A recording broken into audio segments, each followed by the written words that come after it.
Sveiki!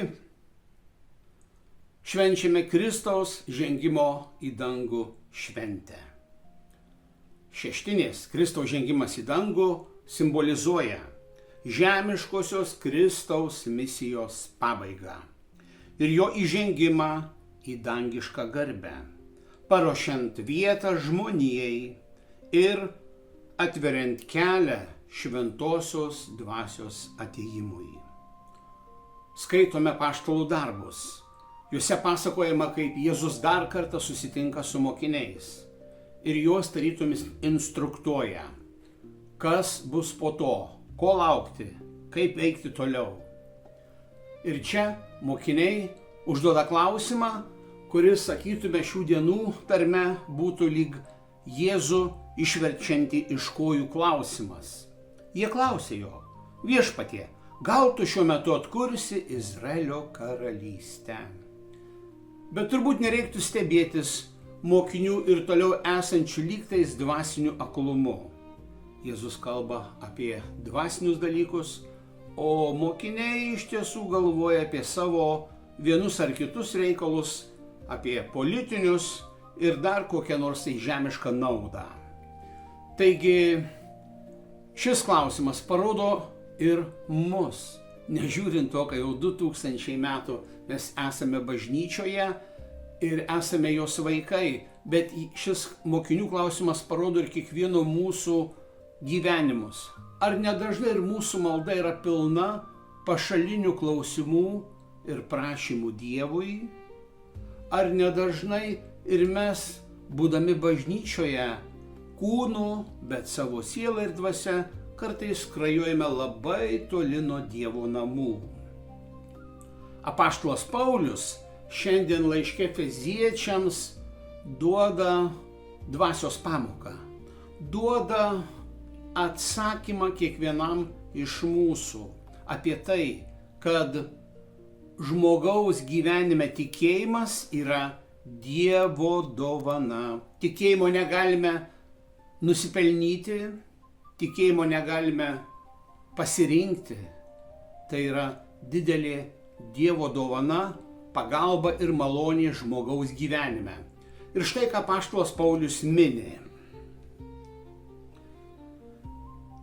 Apaštalas ne tik mini, bet ir meldžia visiems mums, pirmiausia, išminties ir apreiškimo dvasios, kad per tai pažintume Jėzų Kristų kaip Dievą, kad mūsų širdies akys būtų apšviestos, kad pažintume, kokia viltis ir koks jo šventųjų garbingo paveldo turtas.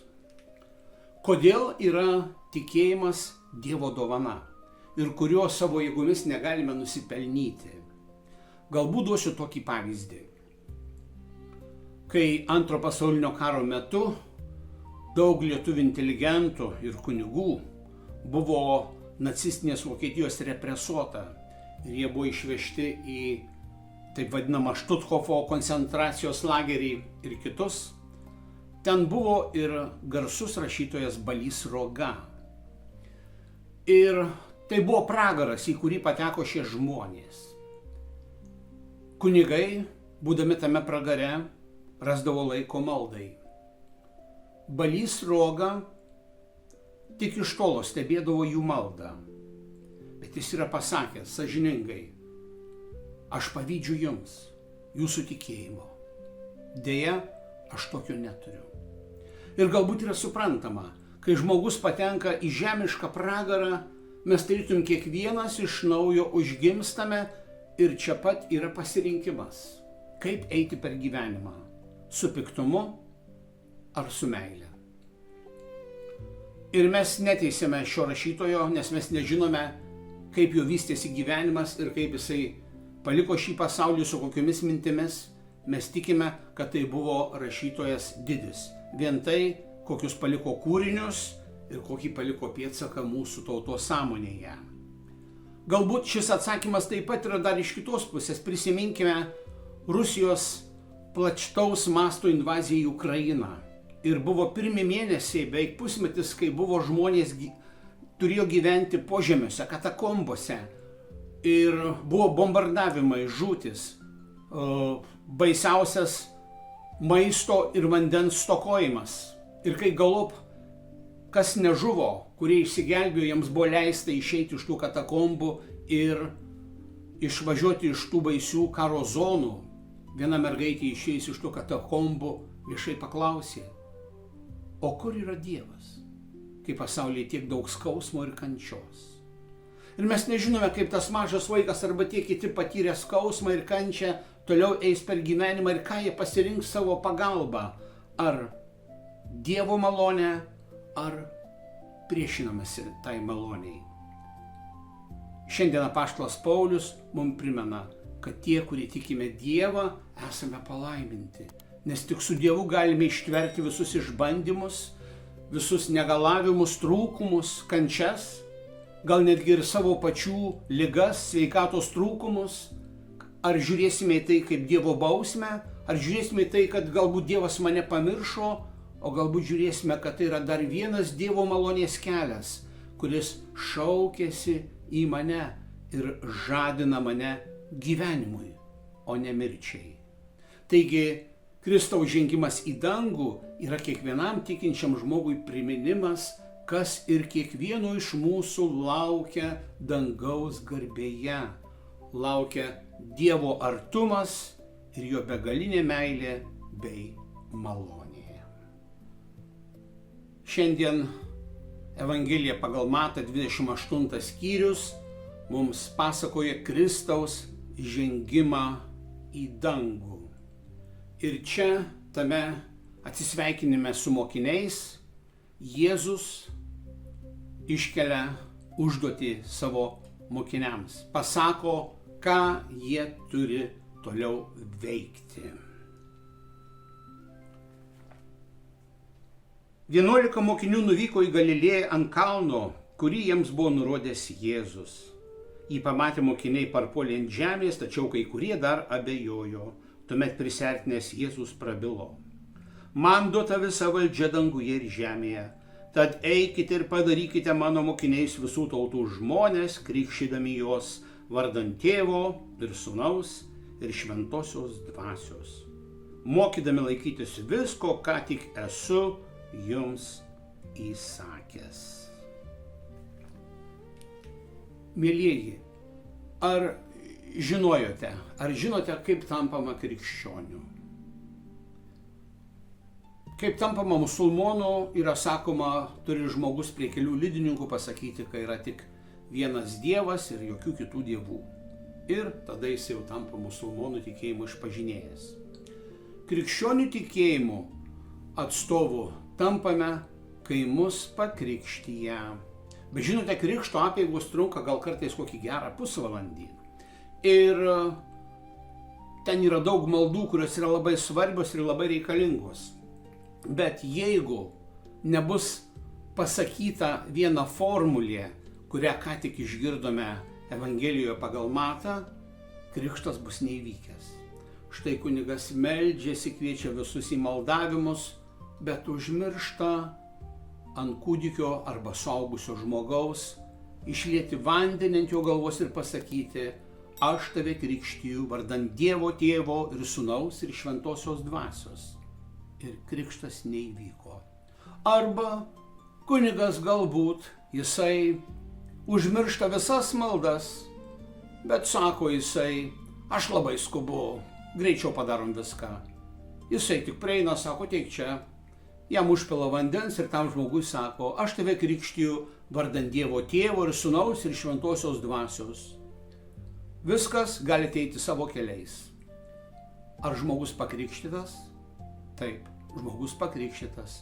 Tiesa, kunigas turbūt susilauks priekaištų, pastabų ir gal net tam tikrų dvasinių bausmių iš savo vyresnybės, nes krikštas, kas turi būti jame, turi būti viskas atlikta.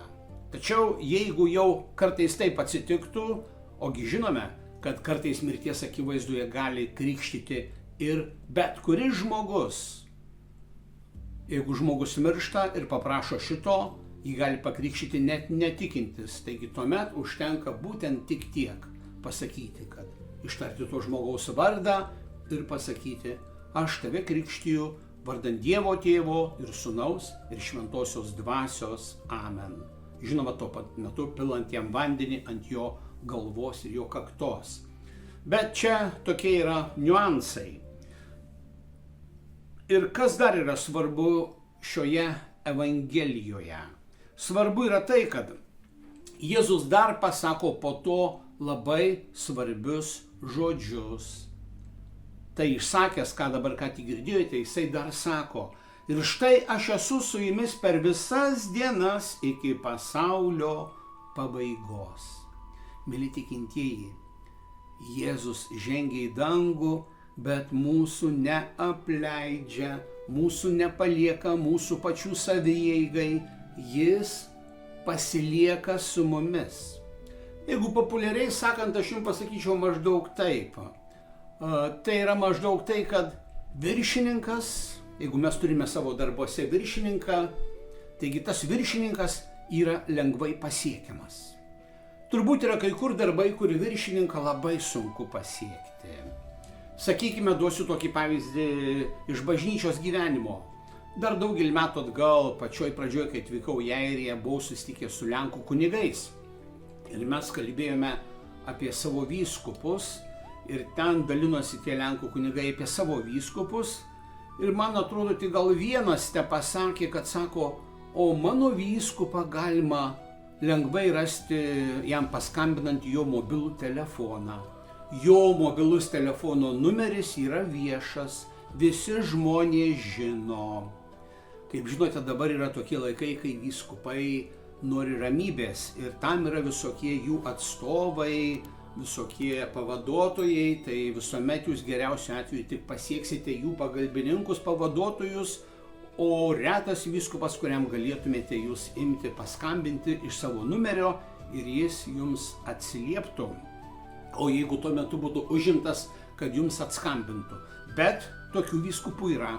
Daug jų nėra, bet jų yra. Kaip tas vienos Lenkijos vyskupijos vyskupas. Taigi, šeštinių Kristaus žengimo į dangų Evangelija pagal Matą mums neša džiugę žinią. Mūsų viešpats išėjo, pakilo į dangų, bet jis yra pasiekiamas. Nes jisai pats pasakė: ir štai aš esu su jumis per visas dienas iki pasaulio pabaigos. Kaip gera turėti tokį viršininką, kuris yra visada pasiekiamas. Su kuo aš galėčiau palyginti Kristaus žengimo į dangų istoriją? Jėzus pats nekartą vis sakydavo, norėdamas ką nors papasakoti mokiniams, sakydavo, su kuo aš galėčiau palyginti šią kartą ir panašiai. Taigi, man kaip palyginimas čia iškyla garsus italų kompozitorius Giacomo Puccinis. Jis gyveno XIX amžiaus antroje pusėje ir taip pat dar ryškų pėdsaką paliko ir XXI amžiaus geroje pirmoje pusėje. Jisai parašė daug nuostabių kūrinių, daug operų. Vien tik tokios operos kaip Bohema, Toska, Madame Butterfly ir eilė kitų.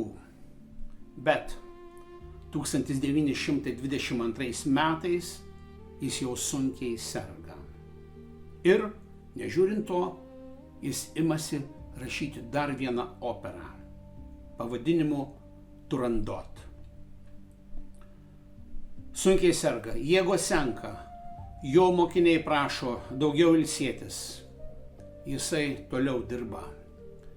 Ir vis tik supratęs, kad turbūt jau nebeužteks nei sveikatos, nei jėgų, jisai sako, jeigu aš neužbaigsiu šio kūrinio ir numirsiu, aš noriu, kad šitą darbą užbaigtų mano mokiniai.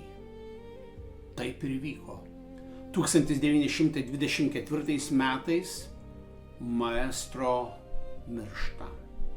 Ir tada mokiniai imasi šio darbo.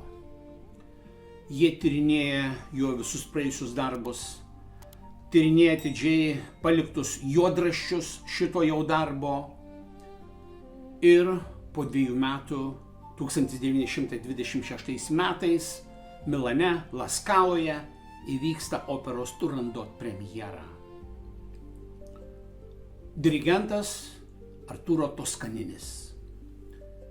Ir štai prasideda koncertas, opera ir staiga dirigentas sustabdo muziką.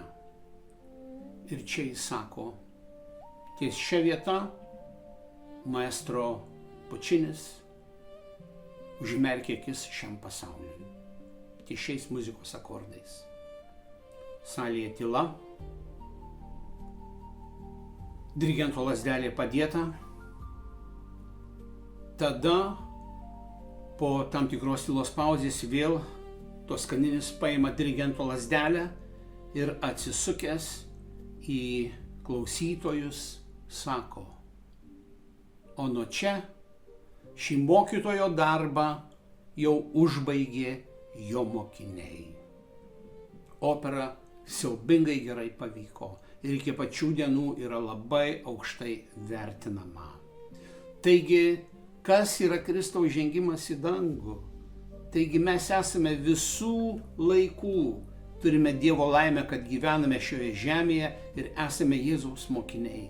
Mes taip pat tęsime savo dangiškojo mokytojo išganymo darbą. Savo malda, savo auka ir savo tikėjimo liudijimu. Liudijimu visų savo gyvenimu. Taigi Kristaus žengimas į dangų tegul primena, kokia nuostabi dalis ir mūsų laukia danguje. Būkite palaiminti šią žinią.